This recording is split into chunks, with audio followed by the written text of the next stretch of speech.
Yo, G.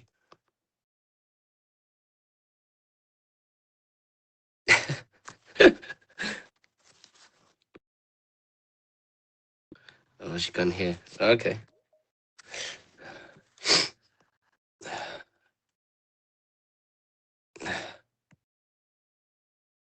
Hello, everybody. Hey, Neda. How we doing?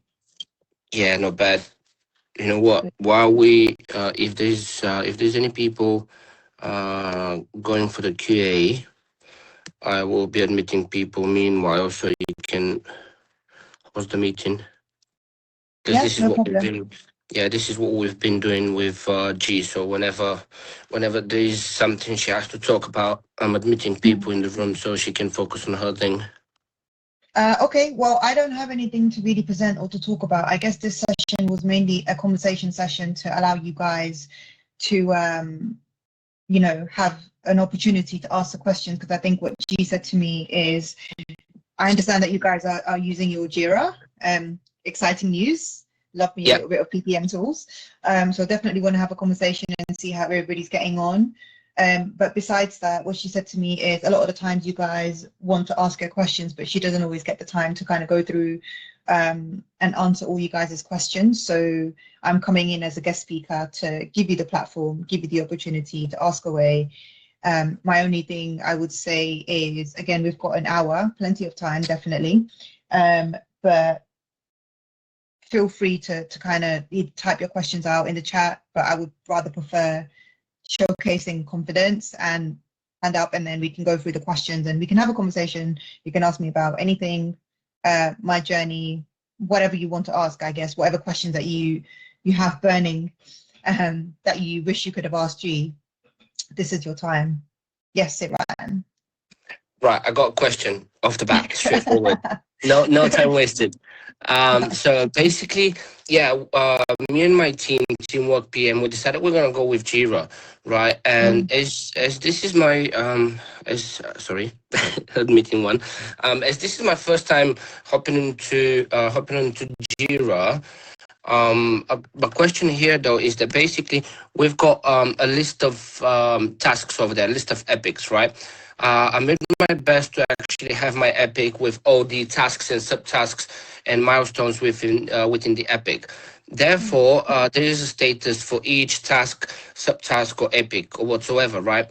And the question here is, as I was responsible for critical success factors, and I've got numerous of tasks and subtasks and milestones, should I mm. actually mark them as being done, or should I leave them in progress? Because from what I assume is that this whole project will be running to the point where we deliver the summit. But one of my team members, one of my colleagues in my team, told me that this is actually a sprint. So I can basically mark all the tasks I have over there, subtasks and milestones, as being done because this was prior to the presentation. So what's your view on that? Is this actually a sprint? Can I actually mark them done? And we have another sprint further on, or should I leave them in progress? Because some of these are, for example, the main presenters and the backup presenters, as we have to confirm their presence and attendance, and it's yet not confirmed. I mean, I assume it's yet not confirmed. Probably G's going to be leading it, of course, and skills for you with Abdu. But assuming that they might not be the only ones, should I actually mark it as done? For example, this segment, should I mark it as done, or should I actually keep it in progress? So just to clarify that for me and for the people that are just hopping onto Jira. And I'm not saying that my team member and my teammate is actually wrong. I just want to clarify it for me and for others that are in the same shoes and in the same boat as me. And thank you for that. Yeah, no problem, no problem. So I don't think there's a right or wrong answer. Personally, for me, if I was doing a Jira list of all of the actions that I need to complete, as and when one action is completed, I would mark it as done. And if I need to leave any comments as to why I'm completing it, I would leave a comment there. Because again, you're not closing down the entire project. You've still got multiple lines that are open. that would come, in the future. So there's nothing wrong with marking your action as done, as long as it's completed and there's nothing else left to be done in that particular epic or that story or that task. So in that case, for example, business case, as I have a milestone, business case approved. We delivered the business case today, but as Correct. it's not approved, I should leave it Correct. in progress. So it depends. If I was you, the way I would have created my list would probably be business case as a heading, and then task number 1, prepare for business case. Task number 2, deliver business case. Task number 3, approve business case. So right now, if I was to look at this, I would say task 1 and 2 completed, approval Yeah. pending, but when that gets Right. completed, then the entire, Right. Yeah. thing can collapse. Entire section being marked as done. Exactly. Yeah, that makes sense. That makes sense. Thank Yeah. you. No worries. No worries. Hello, everybody. I know that more people are joining as we're having conversations. For those that I've seen just in the call previously, lovely to see you again. Again, no pressure. This is a Q&A session. So I think for the new joiners or for the joiners that are just joining us now, I'm just here to give you an opportunity to ask questions that you wish you had time, I guess, in your normal sessions to ask G. So yeah, fire away. I can see Amanda has her hand up. Hello. Hello, hiya. Hi. Oh, I'll put my camera on. Can you see me? Hello, my love. Yes, we can. Hi. Hi. So my question is obviously, well, not obvious, but it's relating to just to your pathway. I'm more intrigued, and I suppose because of the journey that I'm at the moment, just interested to know your experience with, obviously with PWTO, how that supported you with your career pathway to date. Okay, it's going to be a little bit of a long one, so buckle in. I was going to give an introduction in the beginning, but I thought maybe it's a good way if somebody asked me the question before I go into a spiel, Cool. So a little bit of background. I went to uni studying law. I wanted to become a criminal, I guess, prosecutor. But in my second and third year of uni, as I'm learning more, I realized that I am going into a space where I'm not 100% comfortable with where this is going to go. A lot of the times people assume law is all about justice. That's the reason why I picked law to study in the first place, because I felt like justice was such a strong part that was missing from the world, and I wanted to be that person to help people reach that in case that anybody ever needed that. But I felt like more and more as I learned it, law is only about finding loopholes for people to try and evade the law and get what they want at the end anyway, and I could not live with that. So eventually I completed my degree, but I did not go into it any further. Time wasted, money wasted. I learned some life skills from it though, so even though if I could go back, I probably wouldn't go uni. The skills and the things that I've learned within uni have definitely helped me progress my journey, so I would never take that away. I think everything happens for a reason, so that definitely assisted me in some way, shape or form into where I am today. I then went into a energy company, and it was based on a recommendation of a friend who was already working there. And again, I was kind of lost, didn't really know what I wanted to do because I decided no longer to go with the path of law. So I was looking for any work, whatever I could find at that moment in time until I decided what I wanted to do. I went into the energy company as a administrator, and I was in that company ultimately for 8 years.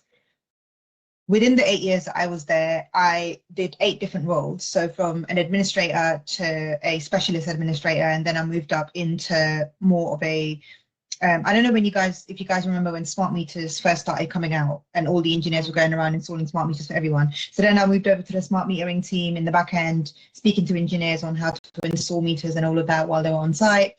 And then I was more in a learning and development role because I had to take all of that knowledge that I learned in the smart metering team and train everybody else in the business because it was a new thing and everybody needed to be trained. And then from that point onwards, I went into a leadership role. And from leadership, then the last 2 roles before I left the company was in IT or technology leadership. So the reason why I left, is I was hired into my last role in the company, and the manager that hired me left the company. The new manager that came in, we just didn't click, and things happen sometimes. It's fine, you know, such as life. You live and you learn. But it really put me in a bad mental state. So I decided to prioritize that over continuing on and you know, suffering in the meantime. So I left my company, and in my brain at that time, which is probably roughly about 2.5 years ago, I thought, it's fine. I will just find another job. But let me just mentally relax for a month or two, and then I'll start applying and I'll get interviews. It's fine, no problem. I'm confident in myself. So for the first month or two, I was like, yeah, okay, fine. I'm doing light research here and there. And then when I actually started applying, things went horribly wrong. I realized that there were not many opportunities out there. It was quite difficult to put myself in front of people because the job market wasn't great at all by any means at that point. And slowly but surely, so I left my work in June, and by July I started doing some light research and applications. Beginning of August, I was full blown, like spending probably 10 hours a day kind of going through the application, you know, making up my portfolio, going on LinkedIn, making sure I'm connecting, making sure I'm updating my profile and everything. And that went on for 4 months straight. And for those that were on today's previous calls, I did more than 1,000 applications, and I had not interviews, but 2 calls, one from a recruiter, one from a hiring manager. And those calls were almost like a pre-interview calls. And I didn't understand what was going wrong. In my defeat, I saw that G has started a community called Project World Takeover. And I found her on LinkedIn, and she just said, this is not a paid opportunity for anybody who's interested in Project World, and learning about project management, really. Basically join. And, you know, I thought to myself, well, I was lost 8 years ago, didn't know what I was going to do. I gained all that experience. I'm lost now. Let me try and gain more experience, whatever opportunity has been thrown at me. So I joined Project World Takeover, and that was in December. And then within 4 months, in April, G was working at Mizuho. She decided that she was going to leave the company. And in place of her, I went in, interviewed, and I've been there since. So it's going to be about 2 years now. And I think within Project World Takeover, for me personally, not only was it to help me realize I've never really done a job that I was titled a project manager or project management or whatever, but every single thing that led me up to the point of me joining Project World Takeover was transferable. And the first 4 months of me being within within PWTO is understanding that I have the knowledge, I just didn't know how to translate it. So hence why I'm a big believer and advocate of transferable skills. I believe every single person has skills, they just don't know what they don't know. You need to help them. They just need a helping hand to understand. So that's my journey, I guess, up until now. If you ask me what I want to do next, I don't know. I left leadership, came into the PMO, project management world.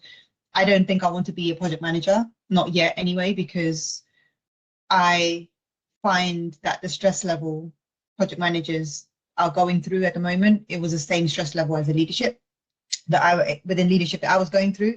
And I don't think I'm ready to kind of jump back into that ship yet. So I'm quite comfortable where I am right now.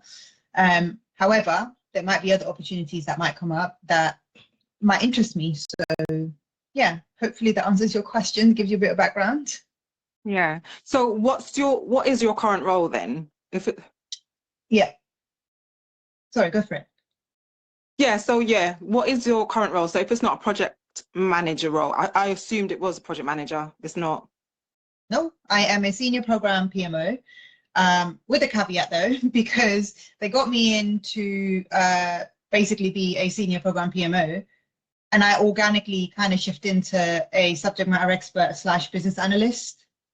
Don't know why, don't Okay. know how, but I'm currently doing both. So now I'm a senior PMO for one of my projects, and the second project I'm working on, I'm actually helping to deploy the new system that the company is adopting. So I'm currently in UAT testing. Next week, we've got people coming in from different parts of the world to come into our office and actually test the system with us. So I'm going to be helping to do that. There's also new modules and new requirements that the business has basically come up with, which I now need to help to kind of work with the vendors and deliver that. I don't know how it happened. It just happened. And I guess I'm kind of doing whatever that needs to be done. So yeah. Yeah. Okay, so just one other question, sorry, Conti. I don't want to take up too much time. I know there's loads of people that probably has other questions. So in relation to obviously your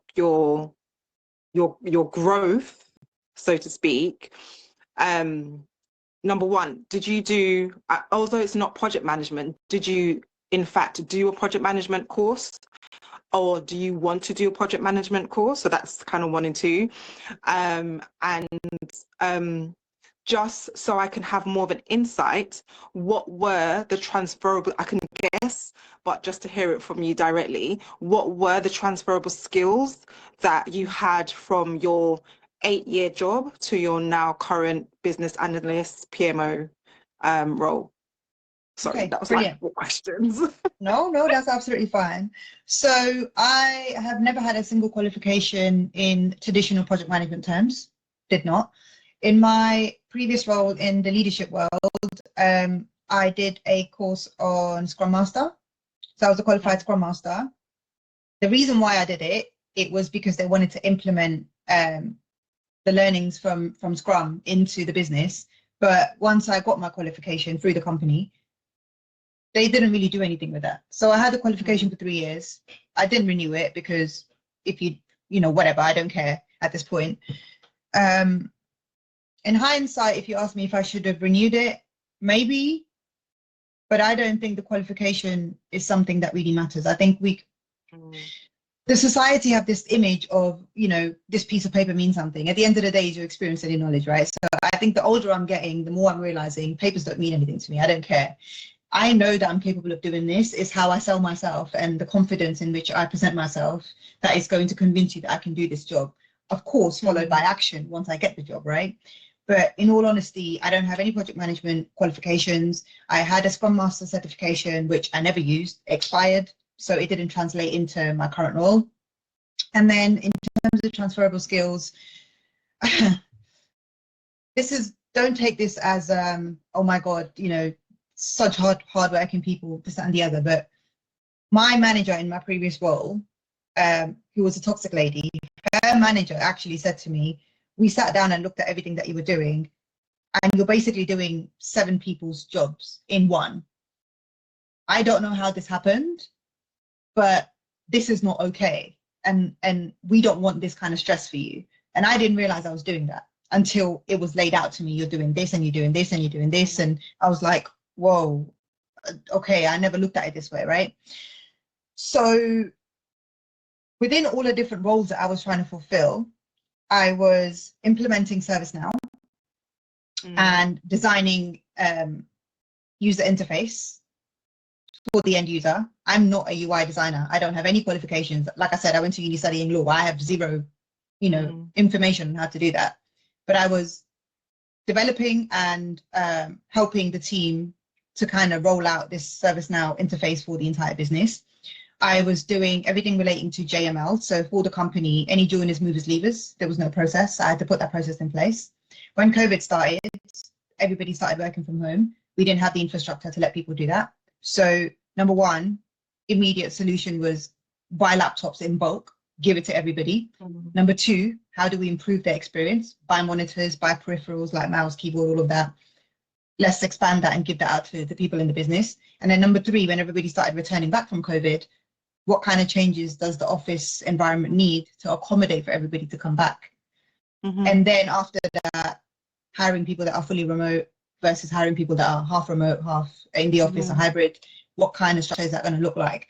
So I was doing a lot. And based on all of those things that I was doing, some of the skills translate into what I do today, because raising of the PRPOs, for example, the finance sides, which is so background, the company I'm working for is an investment bank. So it's a Japanese investment bank, and the roles and the duties that I work on today would involve assisting my project manager with anything and everything that they need, business cases, any governance artifacts, any sort of thing that, I guess a glorified PA would do, plus more.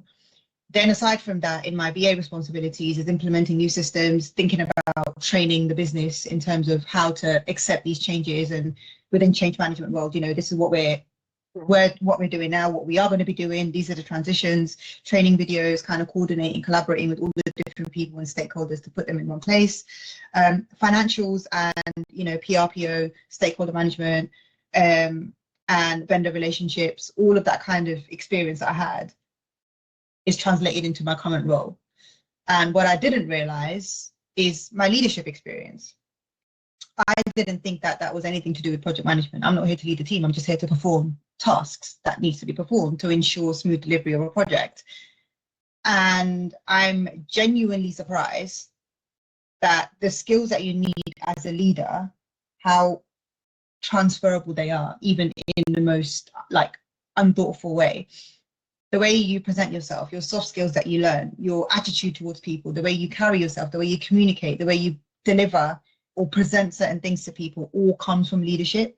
And I never in a million years would have thought that any of those things would have any correlation with PMO. So hopefully that answered all of your questions. But I think is a hefty amount of experience that people don't realize can be moved across in any industry. Excellent. Thank you so much. Inspiring. No worries. No problem at all. Ivan, go for it. So I'll be really quick though, because there is a message in the chat I would like you to answer. So what I would like to add on to what you mentioned is clearly there is skills out there. You've been doing plenty of stuff that were not according to your job description, and it's honestly, no offense, I'm just surprised how a person who was going for law in uni didn't figure out there's a situation where you're doing 7 jobs. And I'm coming from a background that it's media and it's like television and cinema and film industry, and photography. So one of the things that I was stepping on all the time was my job description. But it happens. I mean, we're not perfect. We're humans. We make mistakes. However, my point here though is what's essential there when we go for jobs, hunting jobs, changing careers, and all these kind of things is what you can deliver. And I will give an example I mentioned to G earlier on, which basically goes as a really good IT guy, let's say he's a white hat hacker, right? You know what that means, right? And so he bridged the system of a company, and he appointed an interview with himself. So he went to the interview, and after loads of questions, the interviewer asked him, why should we hire you? And he was like, well, I breached your safety system and then appointed this interview. So I don't have any qualifications, I don't have any degrees, anything like that. And it's up to you if you're going to hire me. So if I can breach your system, that means I can deliver, right? Yep. So in that case, I believe it's, if you can deliver, like when you go to an interview and you say, and when you say in your CV, I know Excel. Well, everyone can say, I know Excel. But if you specify certain functions you can execute in Excel, right? The interview will be like, or the HR department, and then obviously the interview will be like, oh, actually, that makes sense because I know these functions, but not everyone knows these functions. And when you get to the interview, they'll ask you like, when did you use these? Why did you use these? How did you use these? And when you clarify and elaborate when, why, how, and all these such questions, then they will know that regardless of you having certifications or qualifications or a high-end degree or whatever there, you know what to deliver and you know how to deliver. And this is what they need, because they need someone to deliver. They want to pay you money to do something for that so they can generate more money. And without further ado, Michaela, if I'm pronouncing it right, has a question, and her question is, I've got a lot of work experience and about 10 plus years of project management experience. I am a mid-weight PM, but looking to pivot from defense, banking, fintech to creative digital sector. Uh, is it Michael? Michael, my bad. I'm really sorry for that. He's asking, what advice would you give for someone looking to pivot based on the information he's given? And thank you for taking so long and listening to me. No, no, all good, no worries. Just before I answer Michael's question, I guess my question would be, not my question, my comment to you would be, it's all about value.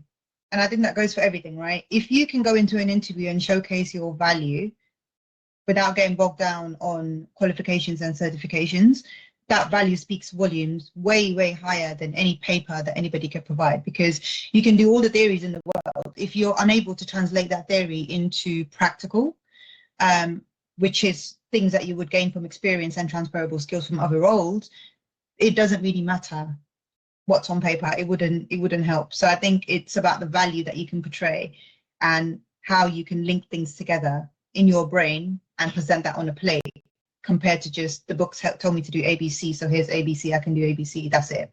They want you to use ABC and figure out how to do XYZ, and your experience and transferable skills should be, how do I go from C to X? All of that middle ground is experience, and that speaks way more volumes than any paper.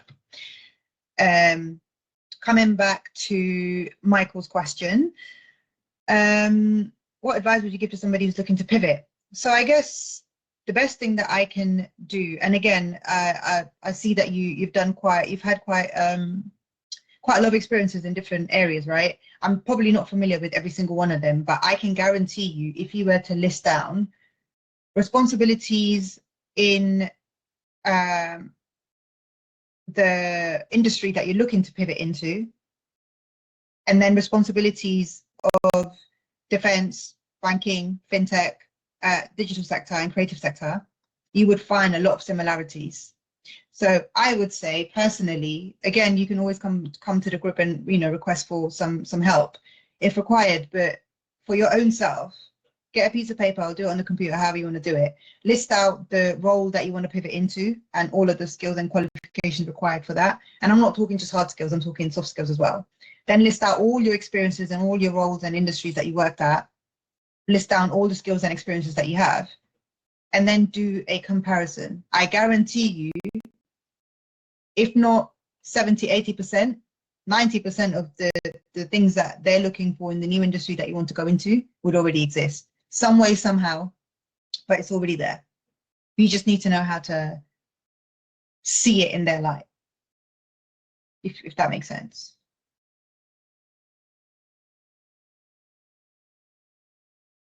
No problem. Beautiful. Are there any other questions from anyone? Feel free to jump in. Don't be shy.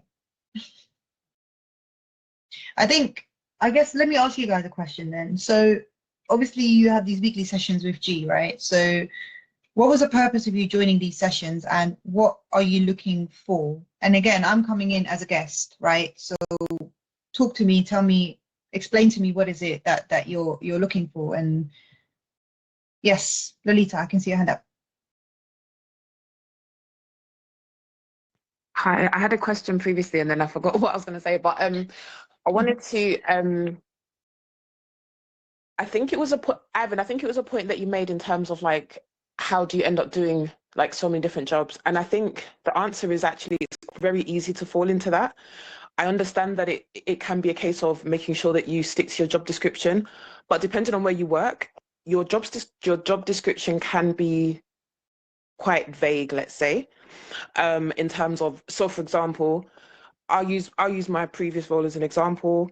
I was managing properties for a local authority for vulnerable adults, and there's a lot that goes into that.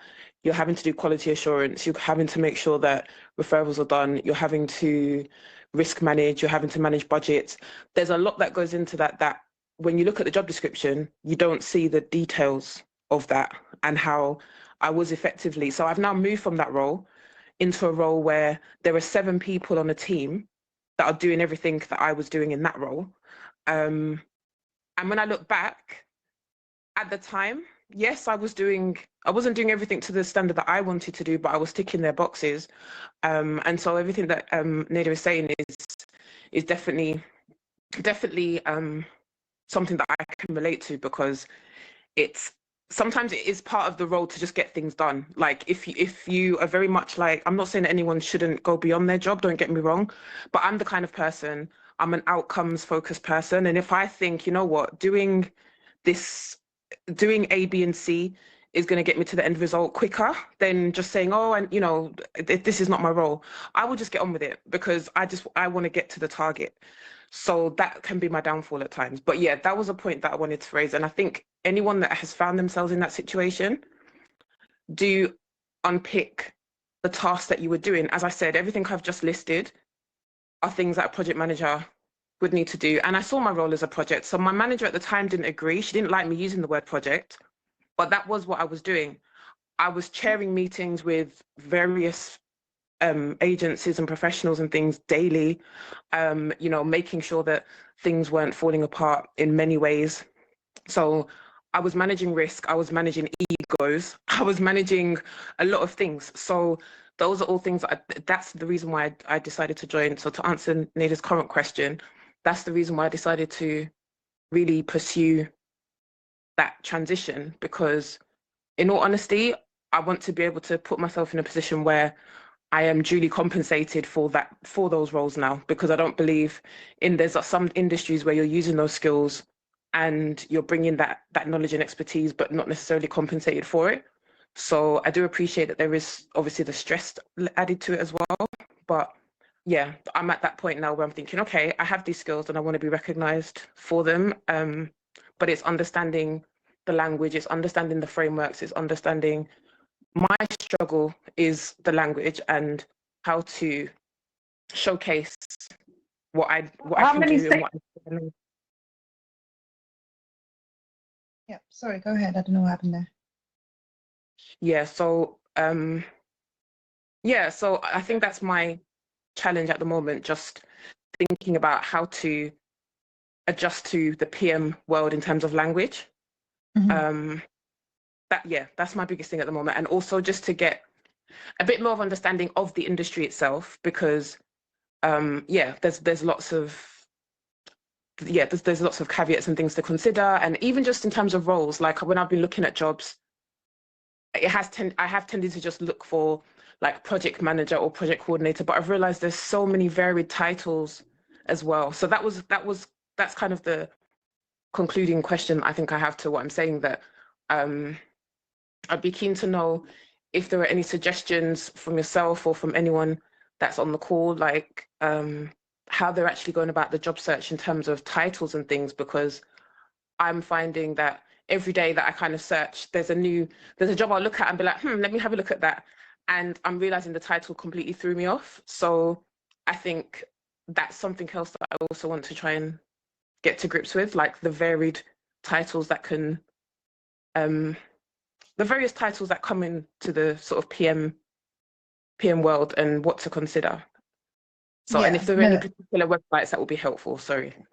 No, all good, absolutely. Ivan, I can see your hand up, but let me just quickly answer a couple of things that Lolita touched on, and then you'll have the floor next. So in terms of what you're saying, is quite easy to fall into doing multiple people's jobs. I 100% have to agree, because my issue and the reason why it happened to me was because there was no processes in the business at all. And if those things in between where I was and where the end goal wasn't done, the issue would fall back in my lap 2 months, 3 months down the line, and I would have to fix it anyway.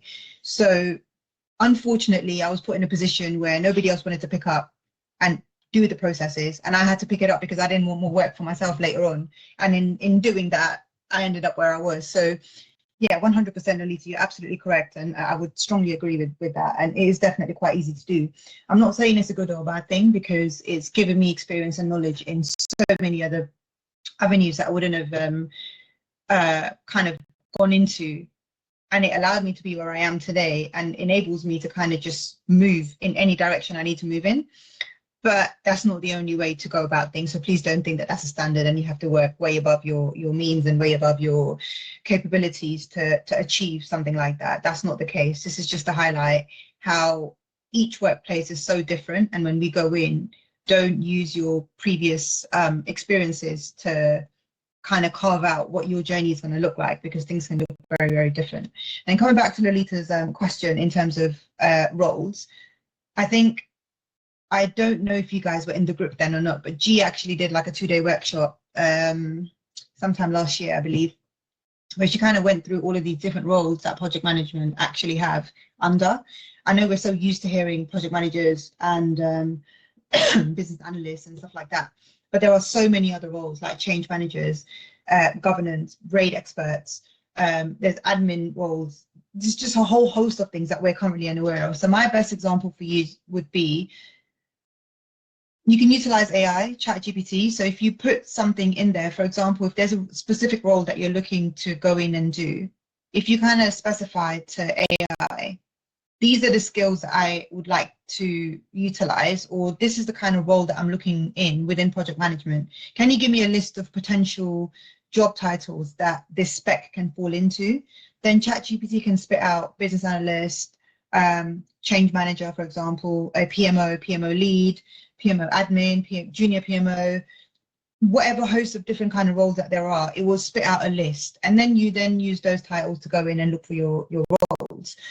In terms of websites and places to look for, I think LinkedIn is slowly becoming redundant. The only thing it's good for is probably connecting with recruiters directly.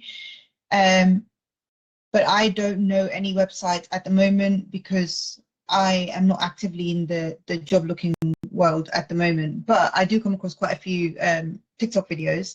So if you guys are interested, if I do come across anything that I find would be useful for you guys, I'll put it into the general chit chat or the opportunities chat on WhatsApp, and hopefully you guys can check those out. And they have, you know, random websites that I've never heard of and opportunities that are available there. So that will be good. So I'll remember to do that. Yeah. But yeah, hopefully that answered your question. Yeah, no, it did. Thank you. And I just wanted to add, sorry, that I think, again, going back to the whole thing about jobs and what we do and what we don't do, I think it's looking at, sometimes we have to have a long-term vision with, if we know that there are certain things that if we do that, even though it's technically not our role, it's going to be helpful, like you said, in terms of the direction that you can go in with it.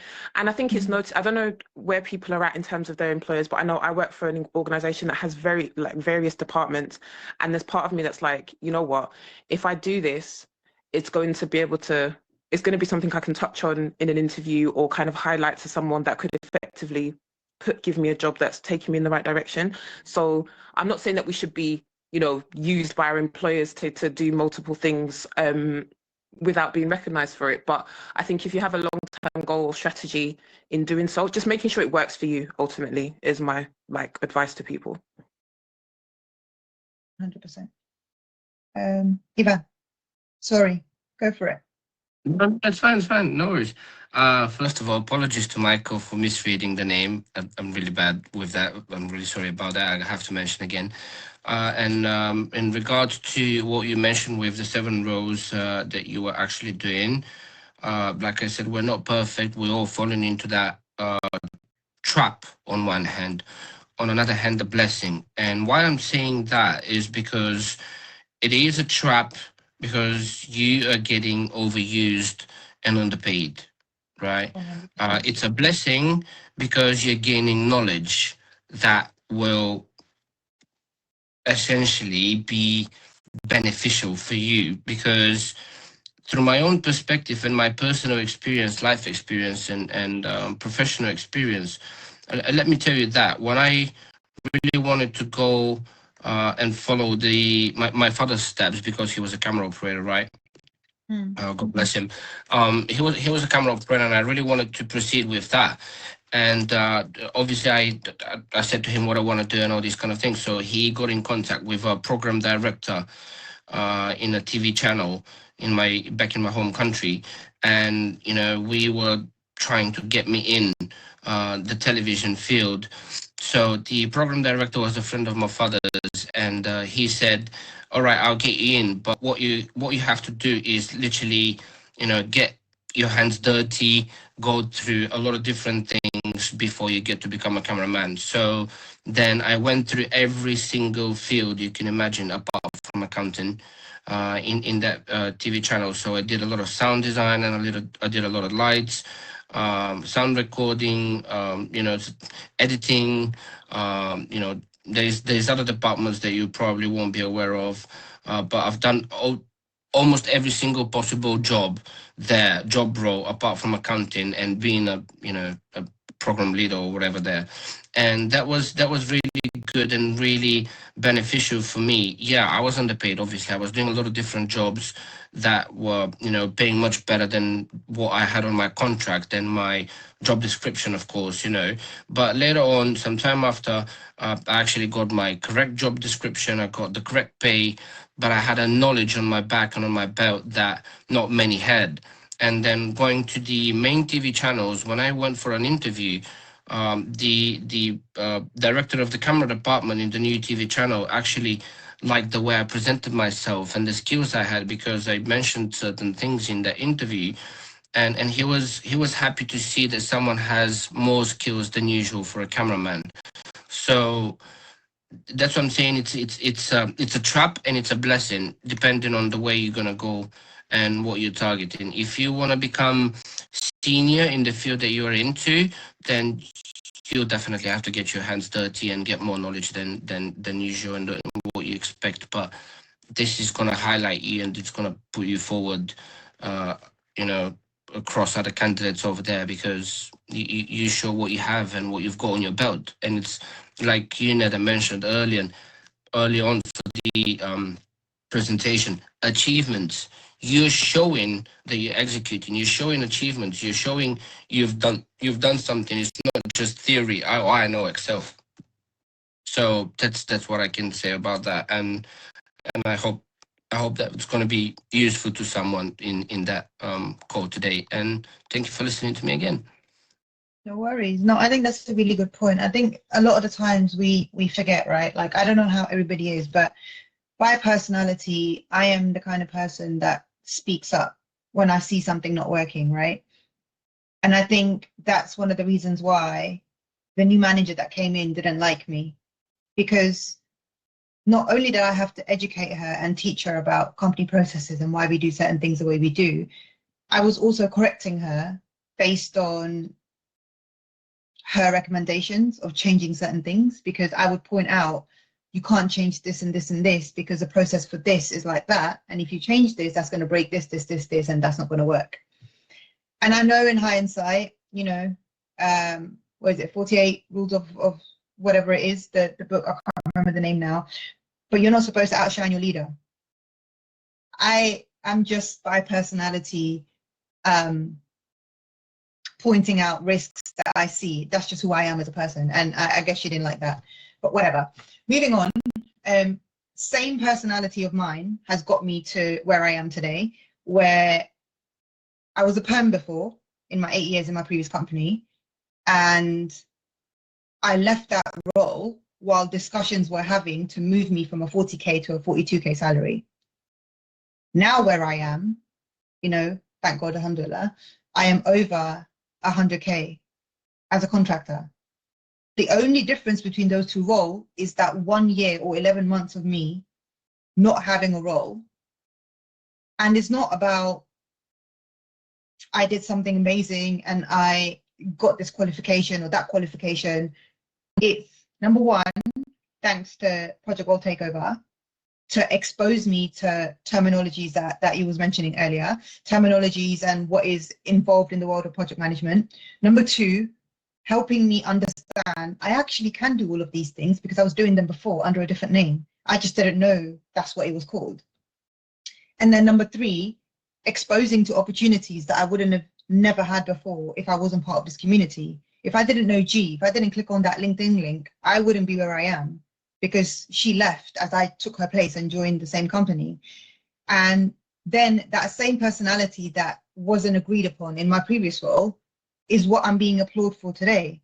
I got renewed. My contract is coming to an end at the end of March. And I've already been told there are multiple leads fighting for you because they can't figure out where to put you because they want to put you on multiple projects.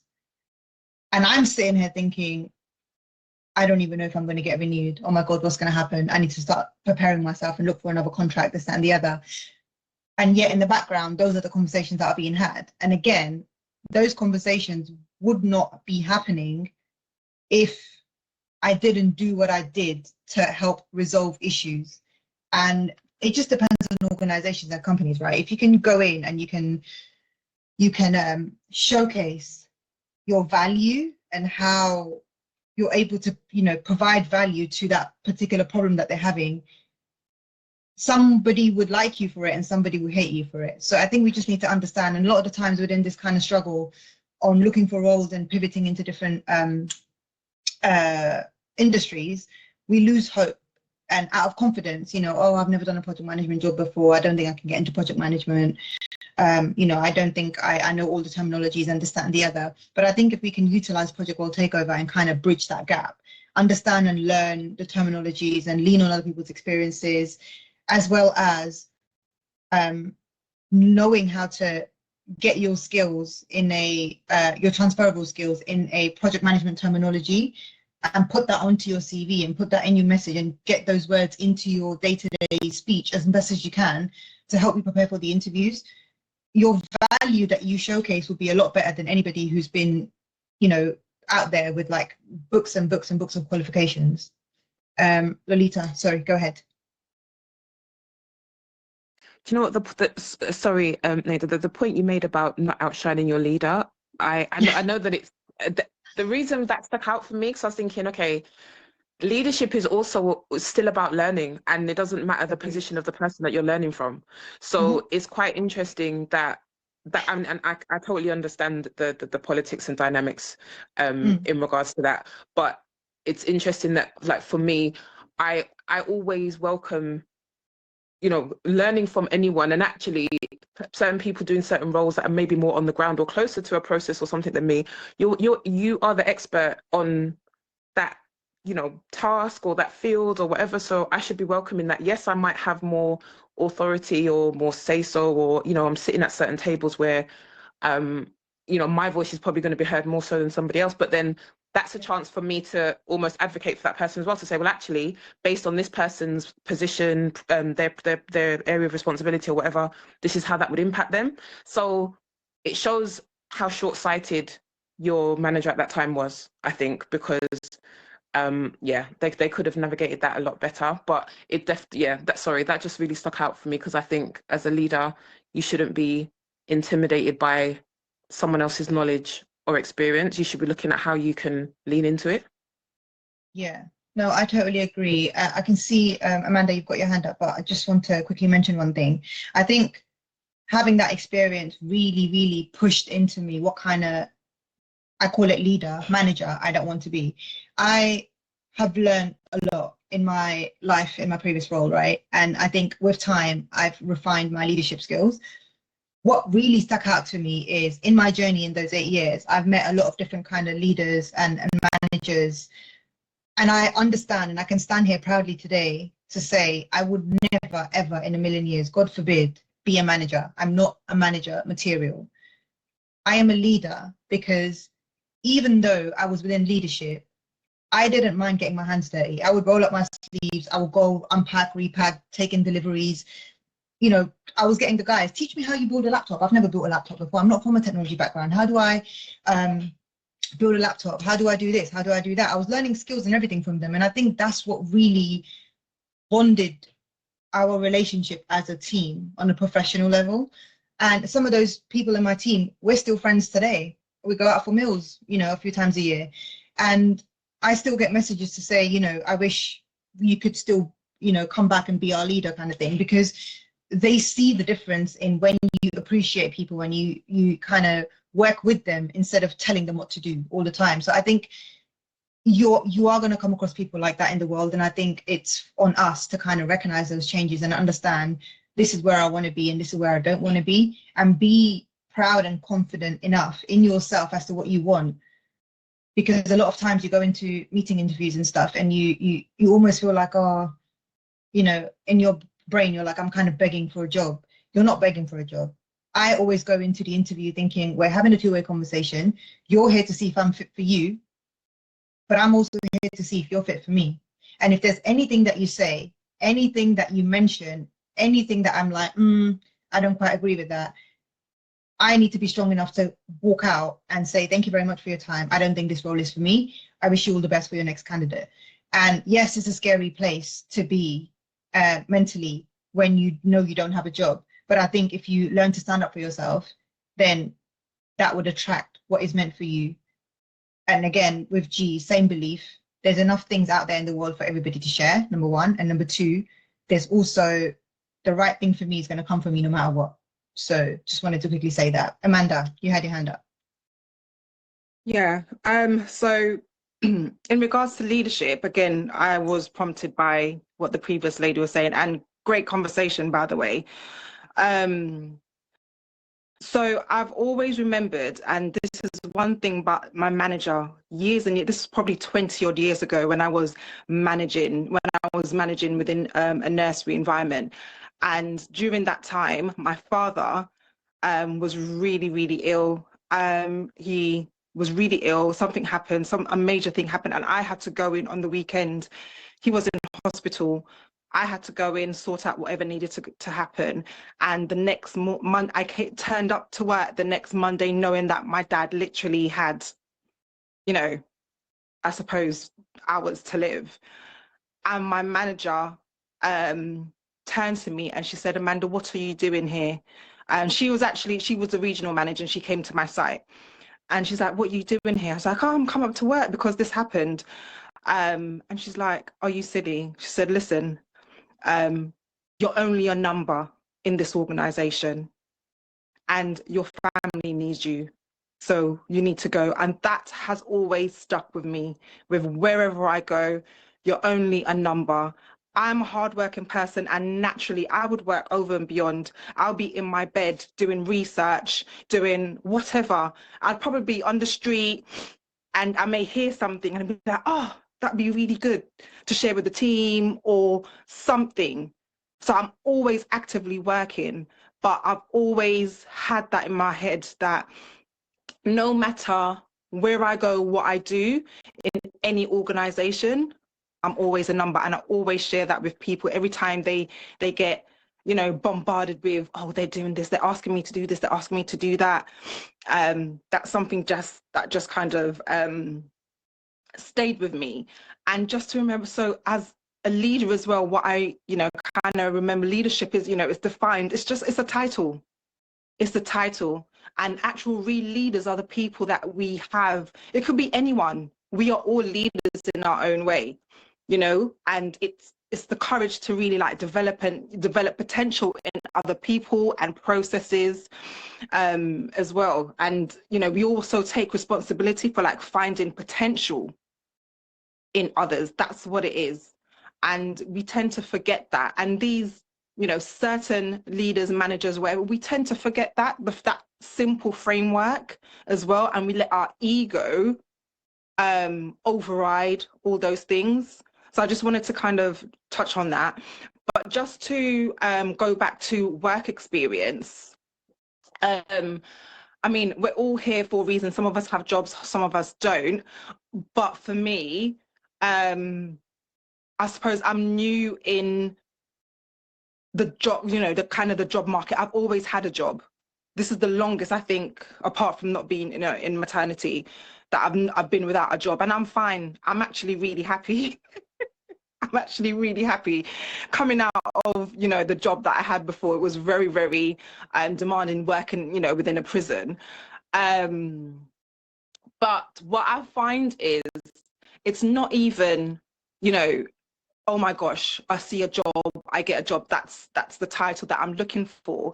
It's knowing that I need my CV has to look a certain way, has to say, you know, has to use certain words, certain, you know, things to even get past the screening stage. So I suppose my question is, what advice can you give for ensuring that our CV get past that, you know, the ATS or AI system or whatever, First of all, because the competition's hard out there, obviously, in every industry. Yeah, that's my question. Okay, so there's a lady on TikTok called, I can't remember her name, her page is called IVEE. I think she went on to Dragon's Den or one of the programs anyway to pitch her idea. Her and her sister started this company essentially, and it helps people look for work. And majority of the posts that she posts on will tell you what to do in that exact instance. My personal advice would be, if I'm looking for jobs and I'm online and I'm researching and I see a job spec that I like, the first thing I'm doing is taking my up-to-date CV in my own words that I've typed up, in my own titles that I was given in my previous jobs or whatever, my own responsibilities that I wrote up by myself, put that into ChatGPT and say, this is my experience, this is the job spec that I'm looking at, tell me the similarities and whether or not I'll be a good fit for this. It will then spit out whatever it's going to spit out. And then you're going to tell it, tailor this CV now to match this job spec so I can apply, if you're happy with what it gave you, right? I don't think it matters about terminologies in your CV. Again, it goes back to, we don't know how to put ourselves in the terminology of that job. Not saying that we don't have the experience to do so, we just don't know the words. And I think a lot of the times, once you see the output that AI is giving you, you think to yourself, of course, I've done all of this. Of course, I know this. This makes so much sense. But I think it's just taking the first step and knowing how to do that. So Amanda, I hope that helped you, because I would really say, number one, check out, for all of you guys, check out the TikTok page. It's called IVEE. That's how it's spelled. Ivy, I believe. And she's also got this thing where there's like a link in her bio. You send your CV to that link and it will tell you a scoring and how likely it is to pass an ATS scoring or not. So please check that out, and I hope that is helpful. Her page should be helpful for you guys too. But we underestimate what we can do with AI, and I understand there's a knowledge gap where we don't know how to prompt it, but these are the forums, and Project World Takeover is definitely the community to kind of ask those questions and get guidance on how to do that. So hopefully that was helpful. Ivan, I'm sorry, I know you've had your hand out. Please go. We've got 2 minutes before we get kicked out. Yeah, that's why I had my hand up on. That was one of the reasons, because we've got 2 minutes before we get the boot. But I really want to say thank you to you and to G, and especially to Amanda, because someone from an HR background stepping in and saying those things, this is so valuable, and I appreciate it highly, because the information we're given in today's world is that HR is there to help us, but she knows what I'm saying and why I'm saying this, and guys that I had to deal with HR departments know exactly what I'm saying. So Amanda, thank you so much for sharing that, because people have to know the truth and it has to be transparent, and many businesses are not transparent. Regardless, I would like to say thank you for today's sessions. They were really helpful to me, and I really appreciate your time and input to everyone who participated and gave information there, whether personal or professional. And I'm looking forward to have more meetings, and giving it to you, Neda, now to just wrap it up. And yeah, that's again, thank you so much for today, guys. I really appreciate you being here and sharing your insights. No problem. Thank you to everyone as well. I know there's been chats going on. I think G jumped in and prompted a long conversation. I haven't had the time to read it yet, but I can see it popping up. But I hope that this was a useful session for everyone. I hope that some of the things that I said kind of gave you the courage to believe in yourself a little bit more, because I think confidence is definitely one thing that is lacking in all of us, myself included. But feel free to reach out. I mean, I'm in the Project World Takeover community, so if you ever want to just message, at me or whatever, or private message me, whatever, like, I'm always here to help and assist in any way, shape or form I can. But going away, I need everybody to understand that you can do it. Every single one of us can do it, and we can do anything and everything that we want. It's going to come to us no matter what. Nobody can take that away from you. So believe in yourself, do what you can, request help for where you need help, and just remember, it's going to happen. And we can, look forward to that. It's just timing. Besides that, I will love you and leave you guys. I hope you enjoy the rest of your weekend and have a lovely week ahead next week. If I can, I will try and join the session next week as well, just to say hello. But yeah, reach out if you need me. You know where I am.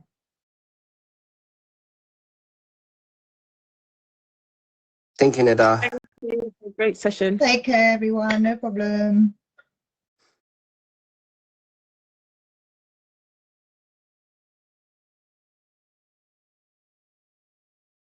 Thank you so much.